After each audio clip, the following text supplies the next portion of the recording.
Κι αν είναι λίγο, πολύ λίγο, δώσε μου 4 αν θες να σ' αγαπώ. Μαμά μην ξεχαστείς να πάρεις σημάδι το παριζάκι που έχω πάντα στην καρδιά μου. Να σιγουρεύεσαι, πάντα να σκέφτεσαι, αρκεί το παριζάκι μου να είναι φαντής.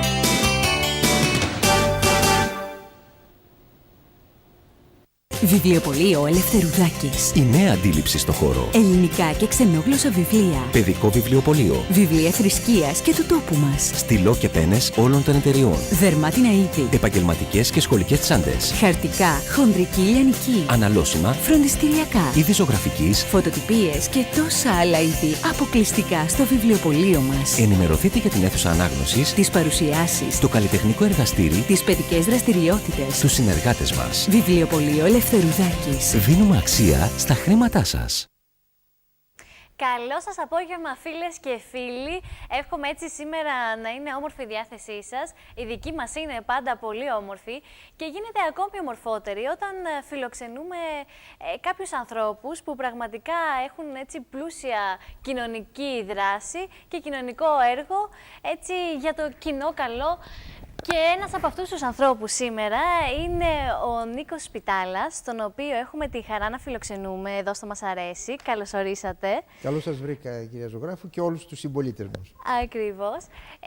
Ο κύριος Σπιτάλας, είμαι σίγουρη πως πολλοί από εσάς να το γνωρίζετε, γιατί έτσι έχει απασχολήσει αρκετά τα μέσα με μια πρωτότυπη πρωτοβουλία που έχει αναλάβει εδώ και πολλά χρόνια.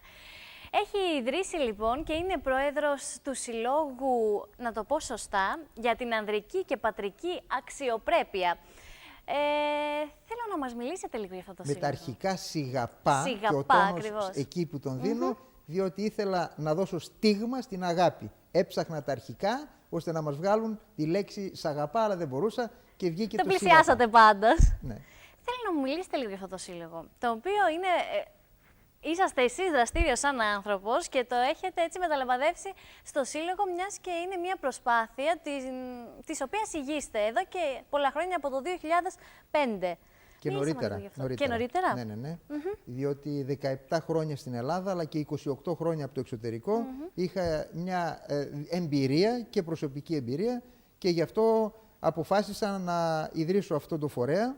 Και διότι οδηγούμουν σε καταστάσεις οι οποίες δεν βγάζουν, είναι αδιέξοδες καταστάσεις, προσπαθώντας να έχω την επιμέλεια των παιδιών μου. Είναι προσωπική προσπάθεια αυτή. Ξεκίνησε λοιπόν σαν προσωπική προσπάθεια και βλέπατε ότι το σύστημα πρώτον δεν ήθελε έναν μπαμπά, έναν άνδρα να είναι τόσο πολύ στενά δεμένος με τα παιδιά του. Δηλαδή σημαίνει ότι η κοινωνία μας είναι άκρως συντηρητική και πιθανόν ακόμα να μην είναι μορφωμένη, να μην έχει την κουλτούρα, την παιδεία και τον πολιτισμό που χρειάζεται, διότι αυτά που έλεγα ήταν πολύ προχωρημένα και ακόμα τα προχωρώ ακόμα περισσότερο, όπως θα σας πω στη συνέχεια. Βεβαίως. Διότι το θέμα αυτό της επιμέλειας των παιδιών, ιδιαίτερα όσον αφορά την οικογενειακή κατάσταση, τα διαζύγια, τα ανθρώπινα δικαιώματα, που είναι πολύ σοβαρό θέμα στην Ελλάδα, και την κατάσταση των παιδιών των διαζυγίων, τα οποία τα βλέπουμε τώρα έχουν μεγαλώσει. Η γενιά του 1 εκατομμυρίου των παιδιών των διαζυγίων στην Ελλάδα έχει μεγαλώσει, δεν ξέρει τι συμβαίνει και φτάσαμε στο σημείο να καταστρέφεται η Ελλάδα μας και ένα μέρος του προβλήματος είναι και αυτό. Να διευκρινίσουμε λοιπόν ότι το κίνημα Σιγαπά είναι ένα κίνημα που υπερασπίζεται τα πατρικά δικαιώματα, αλλά και τα δικαιώματα του παιδιού στο να έχει την επικοινωνία τη σωστή με τον πατέρα του. Έτσι είχε ξεκινήσει, αλλά στη συνέχεια είδα ότι όταν κατάφερα μέσω της δράσης, είτε επιστημονικής, είτε ακτιβιστικής και οποιασδήποτε άλλης κοινωνικής δράσης και της δημοσιότητας, δόθηκαν εντολές ώστε να δίνονται και επιμέλειες και σε μπαμπάδες και για να αλλάξει αυτή η κατάσταση να μην πηγαίνουμε στα ανθρώπινα δικαιώματα, γιατί θα σας πω ότι υπάρχουν ήδη 3 καταδικαστικές αποφάσεις των ευρωδικαστηρίων κατά της Ελλάδος, οι οποίες μετά από αυτές τις καταδικαστικές αποφάσεις έπρεπε η Ελλάδα να τηρήσει την ισότητα κτλ. Δόθηκαν οδηγίες ώστε να δίνονται και επιμέλειες και σε άνδρες μπαμπάδες. Γιατί? Αλλά, ένα δευτερόλεπτο. Παρακαλώ, βεβαίως. Αλλά τι συνέβη? Και αυτό ήθελα να αποδείξω στην Ελλάδα, ότι η επιμέλεια δινόταν τυχαία κατά 99% στη μητέρα και στη συνέχεια όταν έδωσαν επιμέλειες και σε 100 μπαμπάδες, πάλι τυχαία. Δεν επέλεξαν, θέλω να πω, τους καλούς, τους σωστούς, αλλά για να μην φωνάζει ο σπιτάλας, να μην υπάρχει αυτή η δημοσιότητα, δώσαν και σε 100 άνδρες. Και τι κάναν αυτοί οι άνδρες? Όχι όλοι, έτσι, προς Θεού, αλλά περίπου 60% των ανδρών κάναν ό,τι κάναν παλαιότερα οι μητέρες.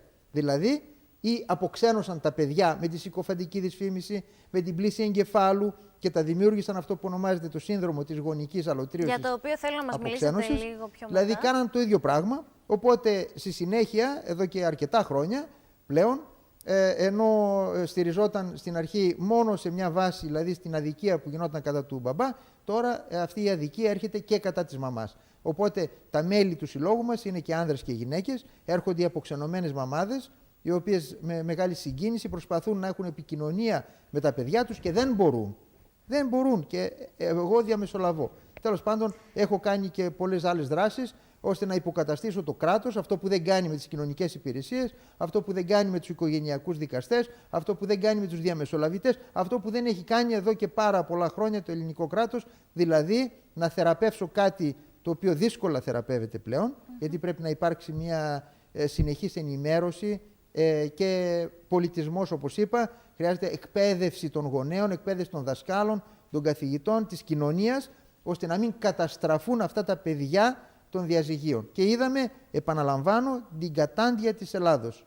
Αν θα δείτε, πολλά από αυτά τα παιδιά βρίσκονται τώρα σε θέσεις εξουσίας, βρίσκονται σε ένα διέξοδο, ακόμα και αναρχικά ή στα άκρα, τέλος πάντων, παίρνουν είτε το ένα ή το άλλο άκρο. Είναι τα περισσότερα παιδιά τα οποία δεν είχαν πρότυπα, γονεϊκά πρότυπα, και αυτά τα οποία βρέθηκαν πλέον σε μια ανώμαλη, ανισόρροπη κατάσταση, διότι είχαν ένα συγκρουσιακό διαζύγιο.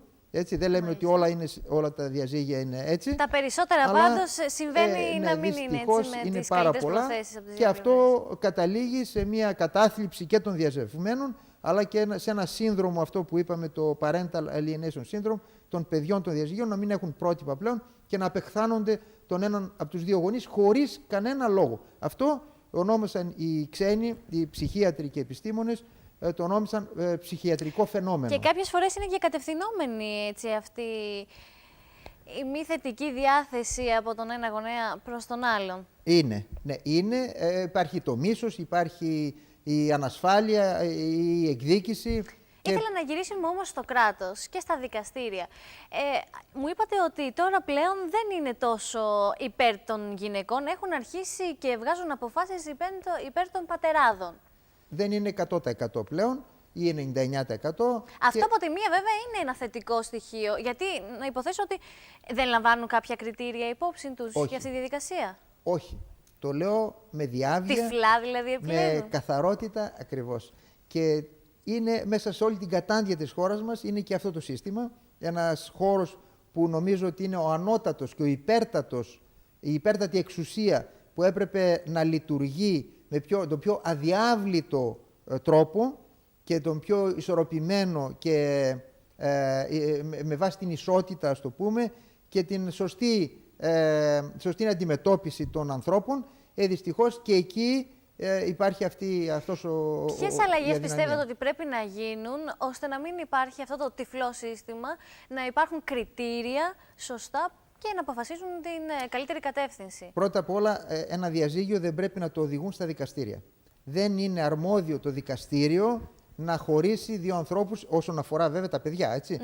Μπορεί νομικά να χωρίζουν οι δύο θέματα άνθρωποι. περιουσιών κτλ. Ναι, ας υπογράψουν κάτι, ό,τι έχει να κάνει με την περιουσία ή τα οικονομικά τους. Απλά εκεί που μπαίνει ο ανθρώπινος παράγοντας. Εκεί δεν έπρεπε να κάνουν αυτή την καταστροφή. Την κάναν άλλοι αθέλητα, αλλά άλλοι ηθελημένα. και δεν είναι μόνο δεν είναι οι δικαστές και οι εισαγγελείς και οι εννοείται σε δικηγόροι, αυτό? άλλοι Με το το κάναν ηθελημένο. και με δόλο. Κάποιοι θέλουν να διαιωνίζεται η αντιπαλότητα για να κερδίζουν χρήματα. Έτσι, κάποιοι στο εξωτερικό αυτούς είχαν καταγγείλει τους δικηγόρους και τώρα τους ψυχολόγους ή τους ψυχίατρους. Γιατί αφού κατάντησαν τα παιδιά έτσι, αυτά τα παιδιά κάνουν Χρήζουν οικογένεια, ανάγκη νέα οικογένεια και ψυχολογικής ξαναβρίσκονται σε υποστήριξης. αυτή την κατάσταση. Έχω πολλά παιδιά τέτοια των διαζυγίων πλέον ενήλικα, τα οποία έρχονται και μου εκμυστηρεύονται πολλά, τα έχω γράψει στα βιβλία μου. Πολλές τέτοιες ιστορίες, ανώνυμα βέβαια δεν έγραψα, αλλά όπως μου τις διηγήθηκαν, τις αποτύπωσα ακριβώς βγάζοντας μόνο τα ονόματα. Η πιο συγκλονιστική ιστορία από αυτές που σας έχουν διηγηθεί, ποια είναι, έτσι, μια μικρή Είναι περιγραφή? πολλές. Να σας πω μία. Ας το πούμε, μία κοπέλα η οποία 30 ετών, όταν επικοινώνησε μαζί μου, μου είπε είμαι ψυχολόγος και βέβαια εντάξει, με δισταγμούς. Όλοι με πολύ μεγάλη δισταγμό επικοινωνούν μαζί μου. Λοιπόν, αυτή η κοπέλα είχε αποξενωθεί 10 χρόνια από τον πατέρα της με την συγκοφαντική δυσφήμιση που γινόταν και την πλήση εγκεφάλου και αποφάσισε να ασχοληθεί με την ψυχολογία. Πήγε στο εξωτερικό και από ό,τι μου είπε ότι μόνο έτσι σώθηκε. Πρώτον, απομακρύνθηκε από τη μητέρα της, δηλαδή από κάποια ρίζα του κακού που γινόταν η συγκοφαντική δυσφήμιση, και στην επιστροφή της, βέβαια παρακολουθεί το τα 10 χρόνια από ψυχίατρο.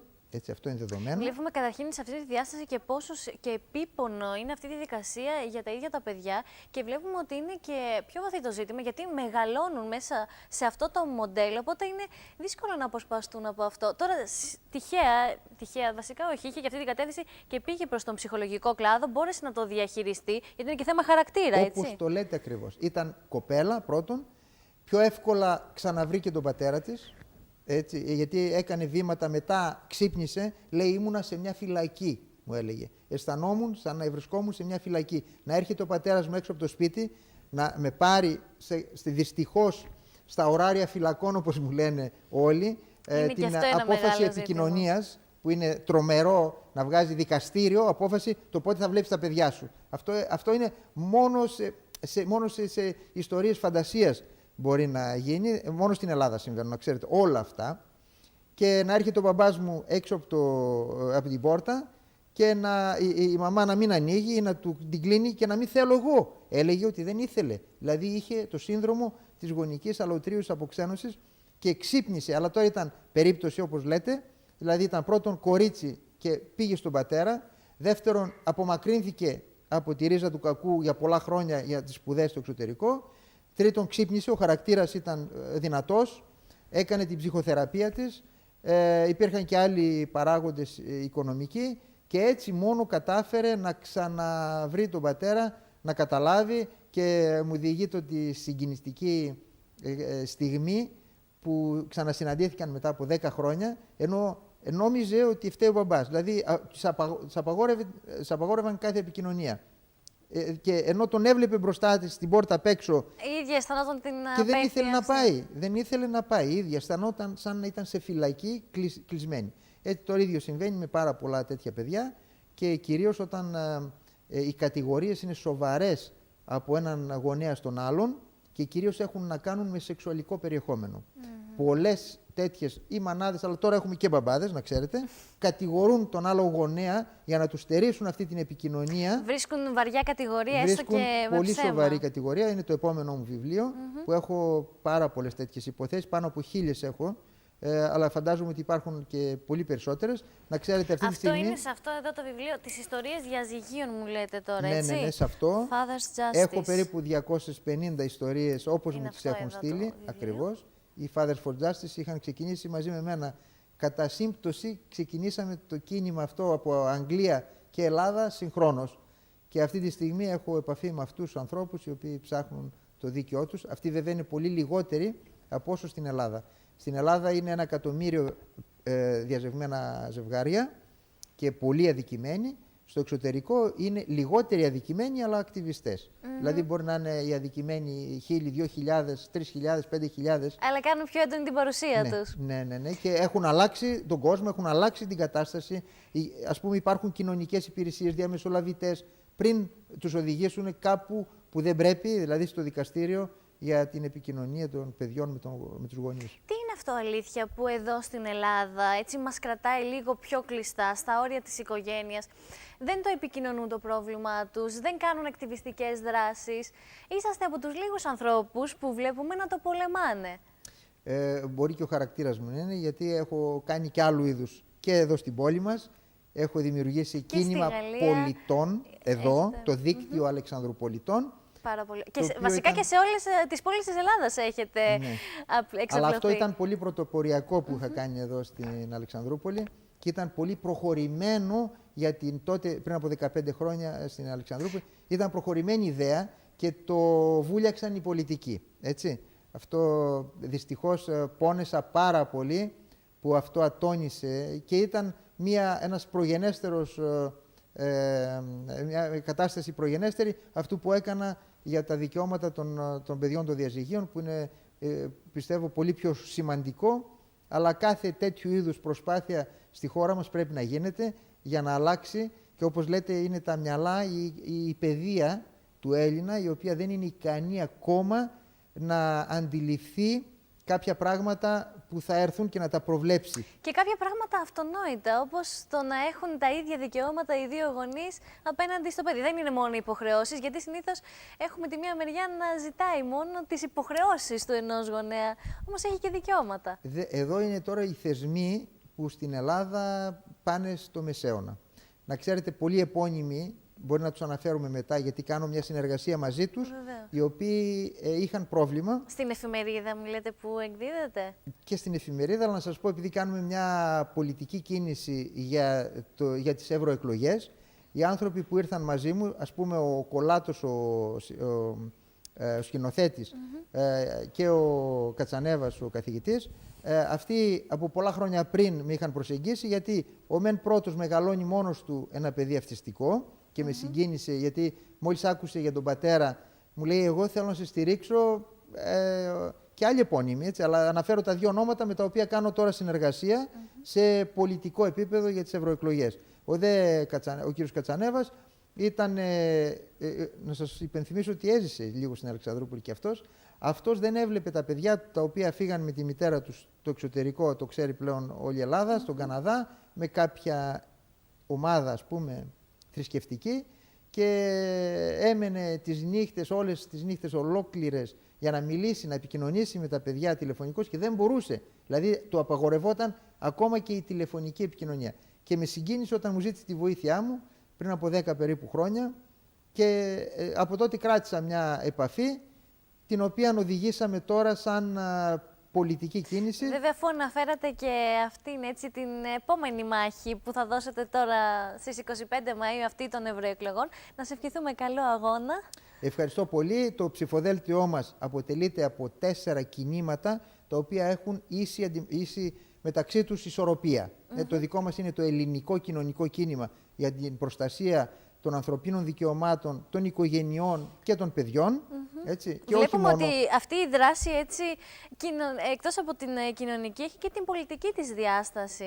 Ναι, και αυτό γιατί οδηγήθηκα εκεί, γιατί έβλεπα ότι η κατάσταση δεν άλλαζε, παρόλο που έκανα προσπάθειες είτε ακτιβιστικές, είτε επιστημονικές, πολιτιστικές, δημοσιότητας, δεν γινόταν τίποτα. Αυτό το βιβλίο που κρατάω στα χέρια μου, το κοινωνικό κίνημα των διαζευμένων, τι σας οδήγησε να το εκδώσετε? Όλη αυτή η δράση, όλα αυτά τα οποία μας τώρα διηγείστε, ήταν αφορμή για να το βγάλετε προς τα έξω? Έτσι ακριβώς.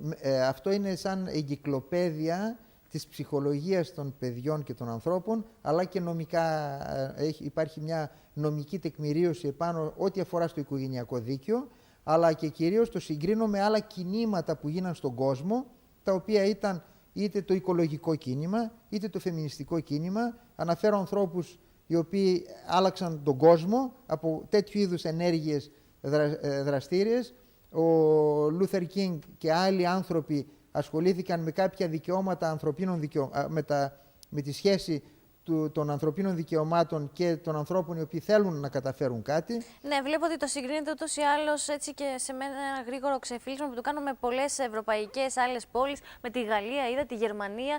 Αλήθεια, πώς διαχειρίζονται οι ευρωπαϊκές άλλες χώρες το συγκεκριμένο ζήτημα? Και οι ευρωπαϊκές και οι αμερικανικές και σε όλο τον κόσμο έχουν τόσο πολύ προχωρήσει που εμείς δεν μπορούμε να διανοηθούμε τα τόσα επιτεύγματα πάνω σε θέματα ισότητας δηλαδή και κυρίως γονεϊκής ισότητας, αλλά και στο οικογενειακό δίκαιο, κυρίως που γίνεται προστατεύοντας κοινωνικά τους ανθρώπους οι οποίοι έχουν πρόβλημα. Δηλαδή σε μια, ας πούμε στην Νορβηγία ή σε άλλες σκανδιναβικές χώρες, μια προβληματική οικογένεια Μάλιστα. αμέσως έχει τη στήριξη και τη βοήθεια του κράτους. Είτε με μια κοινωνική λειτουργό, έναν ψυχολόγο που Πριν θα φτάσουμε πάει, στο θέμα του διαζυγίου πάντα. ούτε καν συζητάμε. Δηλαδή μιλάνε έντονα μέσα στο σπίτι, την επόμενη μέρα ή τις επόμενες μέρες θα έρθει ένας κοινωνικός λειτουργός να ρωτήσει τι συμβαίνει.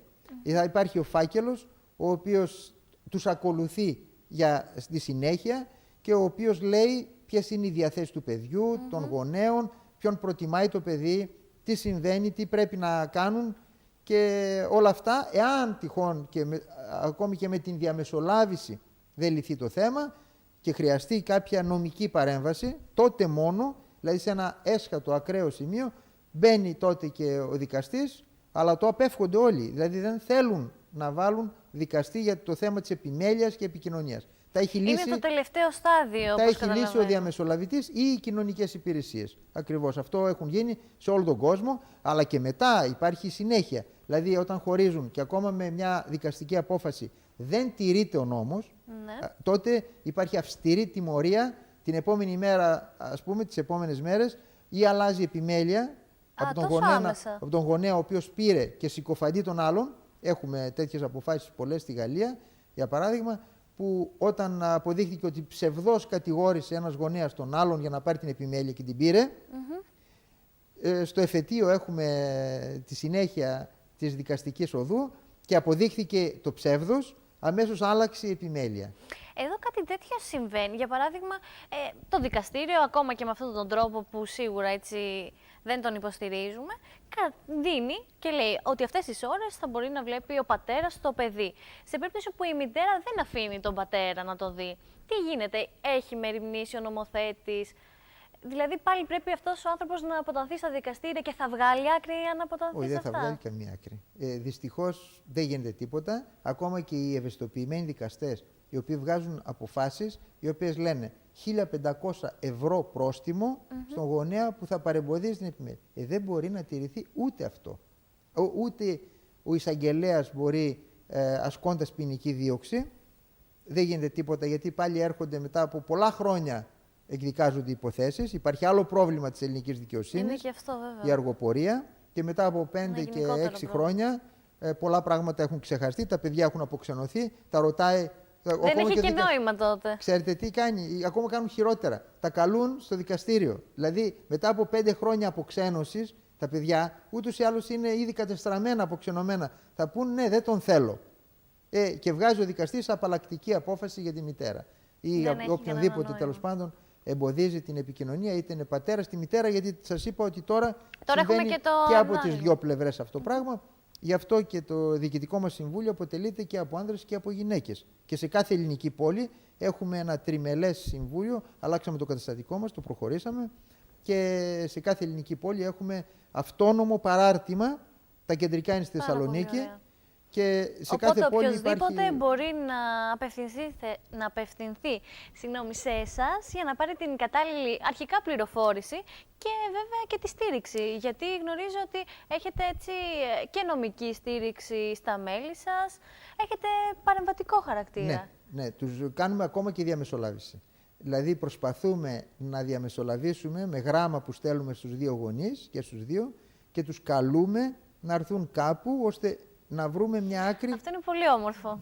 Προσπαθούμε. Δεν παίρνετε κι εσείς, ας πούμε, αυτόματα τη μία θέση, προσπαθείτε να το συμβιβάσετε. Αυτό που δεν κάνει ο κρατικός φορέας, το κάνετε εσείς. Και επειδή από την εμπειρία μου είδα ότι και πολλές υπερβολές υπάρχουν. Δηλαδή και από την πλευρά της μάνας, αλλά και από την πλευρά του πατέρα. Ακόμα και ένας πατέρας που θα έρθει να μου πει κάποια πράγματα, εγώ αν δεν τα μελετήσω, δεν ερευνήσω βαθιά το θέμα, δεν παίρνω τη δική του πλευρά αυτόματα.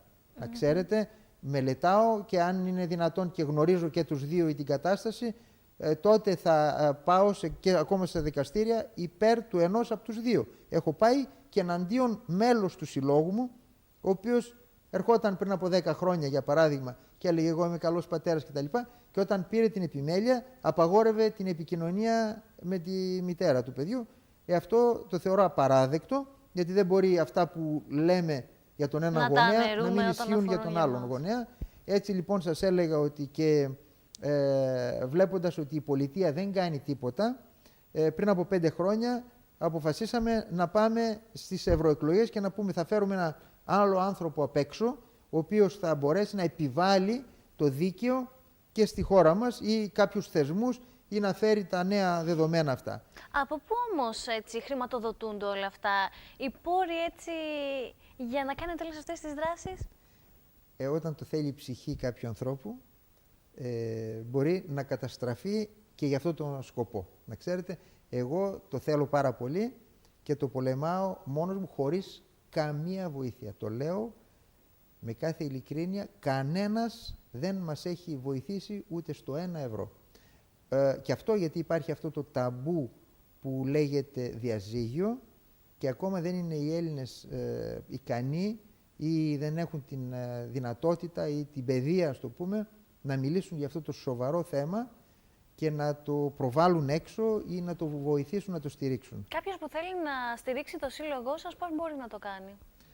Υπάρχει ένας λογαριασμός τραπεζικός, ο οποίος εκεί μπορεί, αλλά ακόμα δεν το έχει κάνει κανένας, μακάρι να το κάνει κάποιος. Στην Εθνική Τράπεζα έχουμε ένα λογαριασμό που ονομάζεται Σύλλογος για την Ανδρική και Πατρική Αξιοπρέπεια. Θυμάστε αριθμό, θέλετε να το πούμε? Δεν τον θυμάμαι. Ωραία, τώρα, δεν πειράζει, όμως σίγουρα υπάρχει και στο site σας. Ναι, έχουμε ιστοσελίδα το www.sos.sigapa.eu.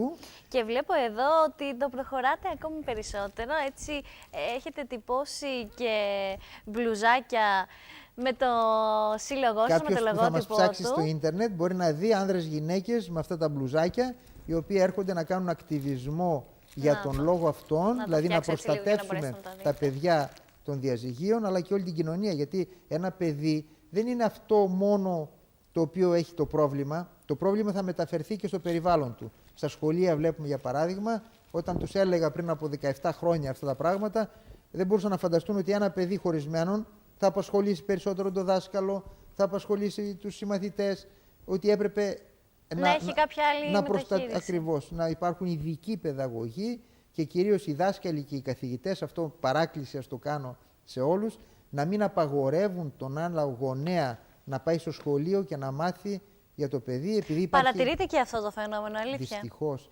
Αναγκαστήκαμε, παρεμβάσεις κάναμε και στο Υπουργείο Παιδείας. Και πήραμε υπάρχουν κάποιες εγκύκλοι και μέσω του συνηγόρου του πολίτη αλλά και του Υπουργείου Παιδείας που λένε, δίνουν οδηγία στους καθηγητές να κάνουν το αυτονόητο, να επιτρέπουν τον γονέα που δεν έχει επιμέλεια να μπαίνει στο σχολείο και να ζητάει τους βαθμούς ή να μιλάει με τους καθηγητές και τους δασκάλους. Δηλαδή τα αυτονόητα έπρεπε να κάνουμε αγώνα 15-17 χρόνια και να πάμε στο συνήγορο του πολίτη, στα Υπουργεία και ακόμα να ξέρετε ότι οι αστυνομίες, επειδή σηκώνουν τα χέρια ψηλά,